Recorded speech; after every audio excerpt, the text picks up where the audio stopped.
حضرت ابراہیم علیہ السلام جد الانبیاء کے لقب سے مالا مال ہوئے. شرف، عزتیں، مقامات رفیع، خلت الہیہ کا تاج آپ کا مقسوم ہوا. لیکن تاریخ دیکھیے کہ جس ماحول میں آنکھ کھولتے ہیں وہاں چاروں طرف کفر ہی کفر پھیلا ہوا دکھائی دیتا ہے. جب یہ بڑے ہوئے، بلوغت کے قریب پہنچے تو لوگ بتوں کے آگے آسن مارے بیٹھے تھے، ان کے سامنے دست بستہ حاضر تھے اور دیر تک ان کی پوجا پاٹ کرتے تھے. وہ ایک میلے پہ جاتے تھے، سال میں 2 دفعہ شہر سے باہر ایک کشادہ میدان میں میلہ ٹھیلا کرتے تھے، اور جب 3 دن کے بعد واپس پلٹتے تو سب سے پہلے بت خانے میں ہی آتے اور بتوں کو سلام کرنے کے بعد پھر گھروں میں پلٹتے. یہ ان کا مزاج تھا. اب وہ میلہ دیکھنے گئے. حضرت ابراہیم علیہ السلام نے ہاتھ میں کلہاڑا پکڑا اور ان کے بڑے معبد، بڑے بت خانے کا رخ کیا اور توحید کا واحد علم بردار ان بتوں پہ ٹوٹ پڑا. فجعلہم جزازا، ٹکڑے ٹکڑے کر کے رکھ دیا، لیکن بڑے کو چھوڑ دیا اور کلہاڑا اس کے کندھے پہ رکھ دیا. 3 دن کے بعد جو واپس پلٹے تو سب سے پہلے وہ معبد میں جاتے تھے. جب جا کے دیکھا تو خداؤں کا تیا پانچا ہوا پڑا ہے.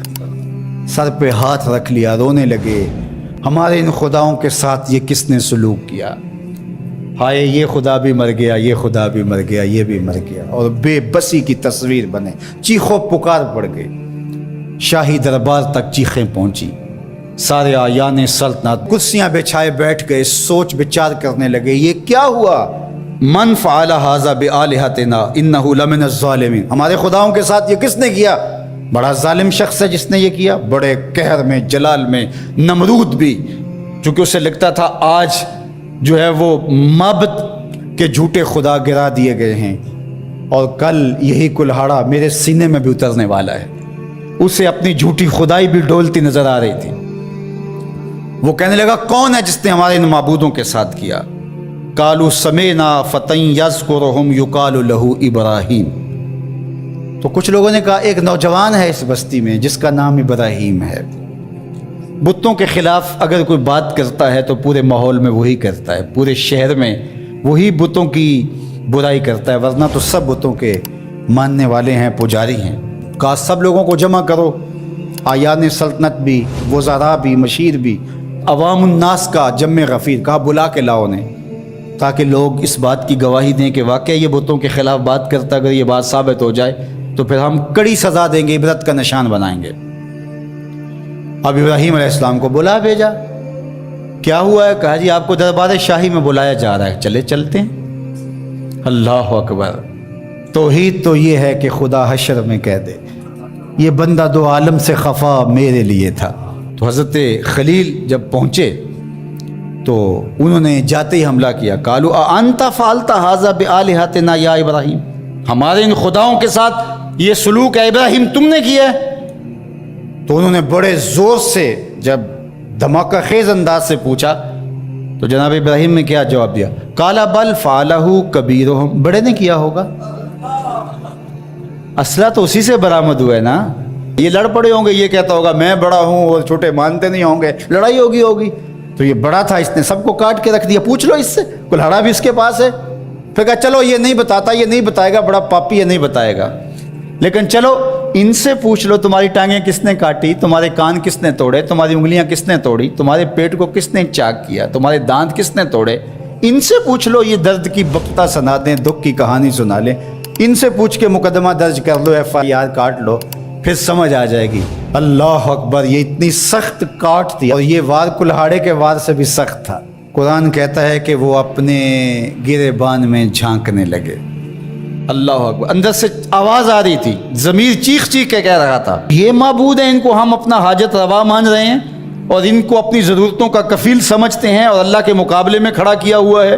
ثم نکسوا علی رؤوسہم، پھر گردنوں کو جھکا لیا.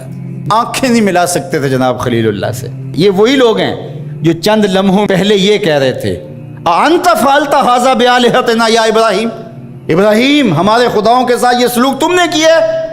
یہ کڑک کے جو بول رہے تھے. اب قرآن کہتا ہے کہ ان کے سر گھٹنوں پہ پڑے ہوئے تھے اور بول کیا رہے تھے؟ لقد علمت ما هؤلاء ينطقون، ابراہیم تو جانتا ہے نا یہ بیچارے بولتے نہیں ہیں۔ اللہ اکبر۔ اب اسی موقع پہ، اسی جگہ پہ حضرت ابراہیم ان کو لانا چاہتے تھے، یہ سب کچھ کیا اس لیے تھا۔ اب جناب ابراہیم علیہ السلام کھڑے ہوئے پورے جلال کے ساتھ، پوری شان کے ساتھ، اللہ کی تائید کا جھنڈا خلیل اللہ کے ہاتھ میں ہے، پیغمبرانہ شان ہے، لہجے کے اندر جو ہے بانکپن ہے۔ قال افتعبدون من دون اللہ ما لا ينفعکم شیئا ولا یضرکم اف لکم ولما تعبدون من دون اللہ افلا تعقلون۔ آپ نے فرمایا ان کو پوچھتے ہو اللہ کے سوا جو نہ تمہیں نفع دے سکتے ہیں نہ تمہیں نقصان دے سکتے ہیں۔ پھر اتنی زوردار ضرب کہ ان کے عقیدے پاش پاش ہو کے رہ گئے۔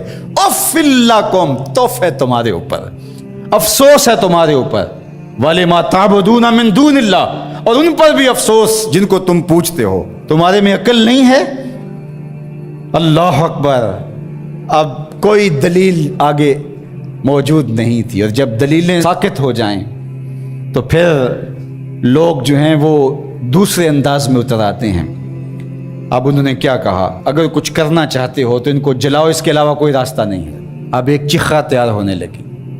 اچھا، ایک شخص کو منظر نامے سے ہٹانے کے لیے تلوار کا ایک وار کافی نہیں تھا، لیکن وہ نشان عبرت بنانا چاہتے تھے۔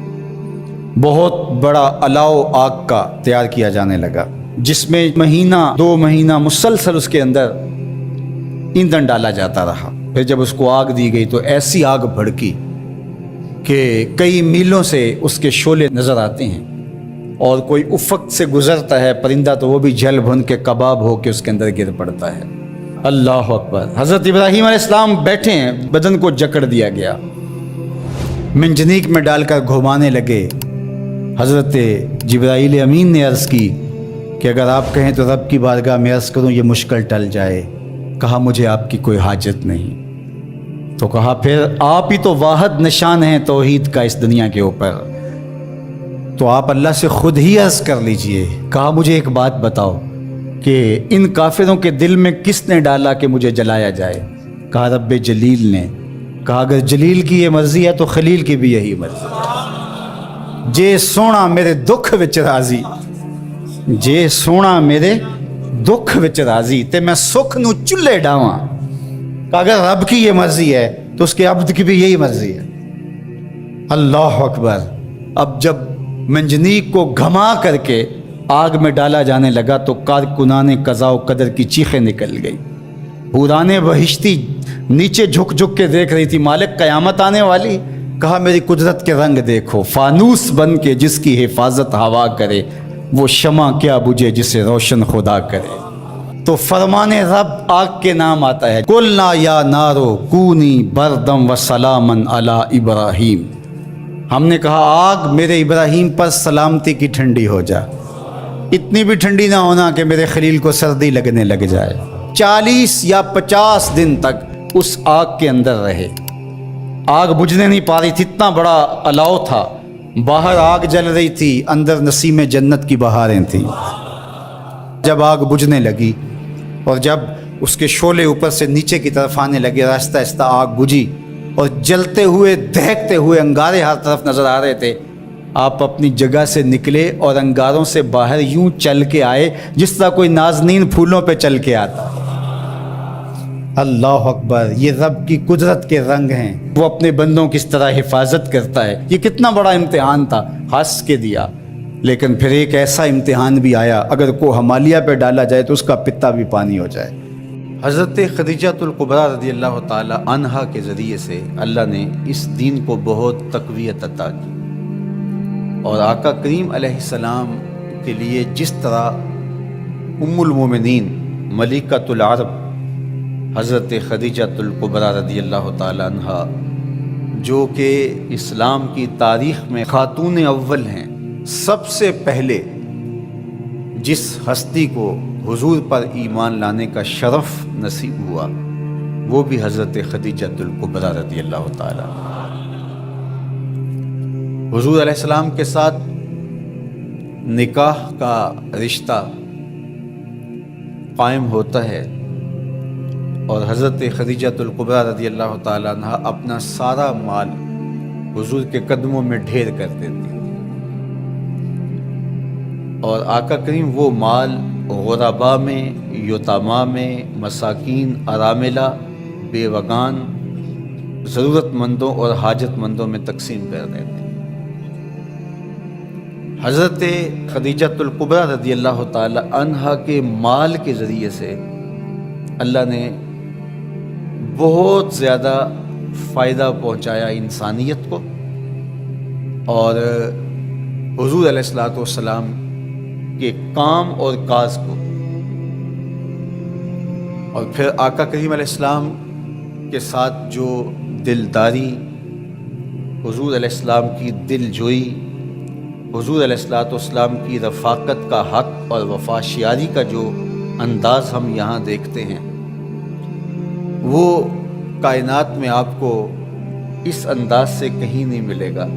حضرت خدیجۃ الکبریٰ رضی اللہ تعالی عنہا جس طرح سے آقا کریم علیہ السلام کی دلجوئی کی ہے، ایثار کیا ہے، حضور علیہ السلام کے لیے اپنا سب کچھ قربان کیا، اور ہر مشکل سے مشکل معاملے میں حضور کے ساتھ اس طرح کھڑی ہوئی کہ حضور کا بوجھ انہوں نے اپنے کندھوں پہ لیا اور آقا کریم علیہ الصلوۃ والسلام کی دلجوئی کی۔ حضور علیہ السلام کے لیے ان کے دل میں جو محبت کے جذبات رکھے گئے تھے، اور پھر حضور علیہ السلام کے قلب اطہر میں حضرت خدیجۃ الکبریٰ کے لیے جو جذبات رکھے گئے تھے، حضرت عائشہ رضی اللہ تعالی عنہ فرماتی ہیں کہ حضور کی ازواج میں سے کبھی کسی پر مجھے غیرت نہیں آئی تھی سوائے حضرت خدیجۃ الکبریٰ رضی اللہ تعالی عنہا کے، کیونکہ حضور کثرت کے ساتھ ان کا ذکر کیا کرتے تھے۔ کبھی حضور جانور ذبح کرتے اور اس کے گوشت کے ٹکڑے حضرت خدیجۃ الکبریٰ رضی اللہ تعالی عنہا کی سہیلیوں کے گھروں میں بھیجتے تاکہ ان کی روح کو آسودگی ملے۔ ام المومنین فرماتی ہیں کہ ایک دن حضور ان کا ذکر کر رہے تھے، اور حضور جب ان کی تعریف کرتے، ان کی ثنا کرتے، تو حضور بہت اچھے انداز سے ان کی تعریف کرتے، تو مجھ سے نہ رہا گیا میرا ان سے جو تعلق تھا، تو میں نے کہا حضور آپ قریش کی اس بوڑھی عورت کا ذکر نہیں چھوڑتے، بڑھاپے کی وجہ سے جس کے ہونٹوں کے گوشے رنگ بدل گئے تھے، جبکہ اللہ نے آپ کو بہتر ازواج عطا کر دی۔